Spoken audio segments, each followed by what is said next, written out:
உலக தமிழ் அறிவாளிகளே, சித்தர்களின் அருளால் நலமுடன் பல்லாண்டு வாழ்வோம். நோயின்றி 120 வயது சித்தர்கள் ரகசியம் என்கின்ற இந்த நிகழ்ச்சியில் பங்கு கொண்டிருக்கின்ற தமிழ் கூறும் நல்லுலகத்தை சித்தர்களின் பெயரால் நலமுடன் வாழ பிரார்த்திக்கிறேன். உணவை அளவாக உண்ண வேண்டும். எந்த உணவை உண்ண வேண்டும் என்பதை விட மிக முக்கியம் உணவை எவ்வளவு உண்ண வேண்டும் என்பது. உணவை அளவாக உண்ண வேண்டும். அளவு என்பது என்ன? அளவு அவர்களுடைய உழைப்பை பொறுத்து, அவர்களுடைய உடல் அளவை பொறுத்து, காலத்தை பொறுத்து மாறுபடலாம். இப்ப எப்படி ஒரு அளவு என்று ஒன்றை கூற முடியும் என்று கேட்டால், அளவு என்பது உன் உடலுக்கு எவ்வளவு தேவை என்பதை பற்றி அறிந்து கொள்வது அளவு. அளவாக சாப்பிட வேண்டும் என்று சித்தர்கள் சொன்னார்கள், குறைவாக சாப்பிட வேண்டும் என்றும் சித்தர்கள் சொன்னார்கள். வள்ளுவப் பெருந்தகை சொல்லுவார், இழிவறிந்து உண்பான்கண் இன்பம் போல் நிற்கும் கழிபேர் இறையான்கண் நோய் என்று சொல்வார். எது அவனுக்கு செரிமானமாகி அவனுக்கு உபாதை கொடுக்காமல் உணவாக உதவுகிறதோ அந்த உணவை அளவறிந்து உண்பானேயானால் அவனிடத்தில் இன்பம் எப்படி நிலைக்குமாம், பெருந்தீனை தின்பவரிடத்தில் எப்படி துன்பமும் நோயும் இருக்குமோ அப்படி அவனிடத்தில் இன்பம் இருக்கும்.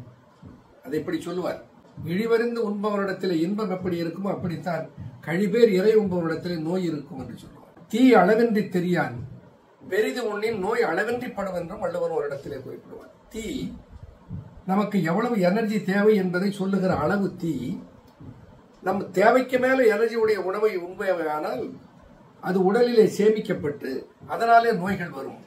தீ அளவு இன்றி தெரியான் பெரிது உண்ணின் நோய் அளவின்றி படும் என்று சொல்லுகிறார். மிக அழகாக திருமூலன் சொல்லுவான், அண்டம் சுருங்கின் அதற்கோர் அழிவில்லை, பிண்டம் சுருங்கின் பிராணன் நிலைப்படும், உண்டி சுருங்கின் உபாயம் பல உள கண்டம் கருத்த கபாலியுமாமே. திருமந்திரம் சொல்லும், உண்டி சுருங்கினால் நான் உண்ணுகிற உணவனுடைய அளவு குறைந்தால் அதிலே பல உபாயம் இருக்கிறது. அது இன்னது என்று சொல்லுவதற்கு முடியாத அளவுக்கு நிறைய உபாயங்கள் இருக்கிறது என்று சொல்லுவார். வள்ளல் பெருமான் சொல்லுவார், பசித்திரு என்று. உணவை உண்ட பின்னால் நீ பசியோடு எழுந்திருக்க கற்றுக்கொண்டால், உணவை நிறைய உண்டுவிட்டு வயிறு முட்டை முடுக்க சாப்பிட்டு விட்டு உணவு உண்டதனாலே உபாதைக்கு உள்ளாகி நெளியாமல் உணவை குறைத்து சாப்பிட வேண்டும். அது எவ்வளவு சாப்பிட வேண்டும்?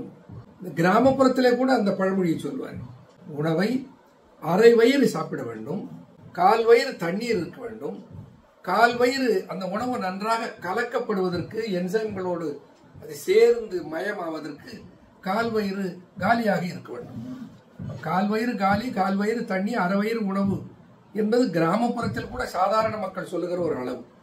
இப்போ உணவை சாப்பிட்டு எழுகிற போது இன்னும் பசியோடு எழ வேண்டும் என்றால் என்ன பொருள்? பசித்தீரு என்றால் என்ன பொருள்? உணவை அளவுக்கு அதிகமாக உண்ணாதீர்கள் என்பதுதான் பொருள். அப்போ உணவை அளவறிந்து உண்ண வேண்டும். அந்த அளவை எப்படி கண்டுபிடிப்பது? அவரவர்களுக்கு ஒரு அளவை நான் முன்னமே சொல்லிவிட்டேன். அந்த 2வது உபாயத்தில் சொன்னேன், எப்பொழுது உணவை உண்ணுவதை நிறுத்த வேண்டும் என்று குறிப்பிட்ட போது உங்களுக்கு ஒரு அனௌன்ஸ்மெண்ட் வரும். உங்க வயிற்றில இருந்து ஒரு அனௌன்ஸ்மெண்ட் வரும், ஒரு அறிவிப்பு வரும். அது என்ன அறிவிப்பு? போதும் நிறுத்து என்ற அறிவிப்பு. அது என்ன? ஒரு சிறிய ஏப்பம். அந்த சிறிய ஏப்பம் எதை காட்டுகிறது? நீ போதிய அளவு உணவு எடுத்துக்கொண்டா இதோடு நிறுத்திக்கொள் என்று காட்டுகிறது. ஆனா நாம் என்ன பண்ணுவோம்? ஐயோ, விலை உயர்ந்த உணவாச்சு, மிக ருசியான உணவாச்சு, உணவு வீணா போகிறது என்றெல்லாம் மனதில் எண்ணத்தை வைத்துக் கொண்டு அந்த உணவை அதற்கு மேலும் சாப்பிடுவோம். அப்படி சாப்பிடுவதை தவிர்த்து விடுங்கள். ஏப்பம் வந்தவுடன் அது எவ்வளவு உயர்ந்த உணவாக இருந்தாலும், எவ்வளவு சிறந்த உணவாக இருந்தாலும், எவ்வளவு விலை மதிப்புடைய உணவாக இருந்தாலும் உண்ணுவதை நிறுத்தி விடுங்கள். அதுதான் உங்களுக்கு எவ்வளவு உணவு தேவை என்பதை தீர்மானிக்கிற அறிவிப்பு. அப்போ உங்களுக்கு பிரச்சனையே இல்லை. நான் 3 இட்லி சாப்பிட்றதா, 4 இட்லி சாப்பிட்றதா, எங்க தாத்தா 6 இட்லி சாப்பிட்றாரு, எனக்கு 2 இட்லி சாப்பிட்டாலே எது கிடைக்கிறது? இந்த பிரச்சனைக்கே இடம் இல்லை. நன்றாக மென்று உண்டால், முதல் ஏப்பம் வந்தவுடன் நிறுத்திவிட்டால், உண்ட பின்னால் ஒரு 15 இருந்து 20 நிமிடம் மெல்ல நடந்தால், நடந்து முடிந்த பின்னால் கொஞ்சம் தண்ணீர் ஒரு 2 குவளை குடித்தால் செரிமான மண்டலம் சிறப்புறும். நான் உங்களுக்கு சொன்னேன், ஒரு 10 நாள் பரிசோதித்து பாருங்க. நான் சொன்னதை பின்பற்றி பாருங்களேன், அதுல இருக்க ரகசியத்தை புரிந்து கொள்வீர்கள்.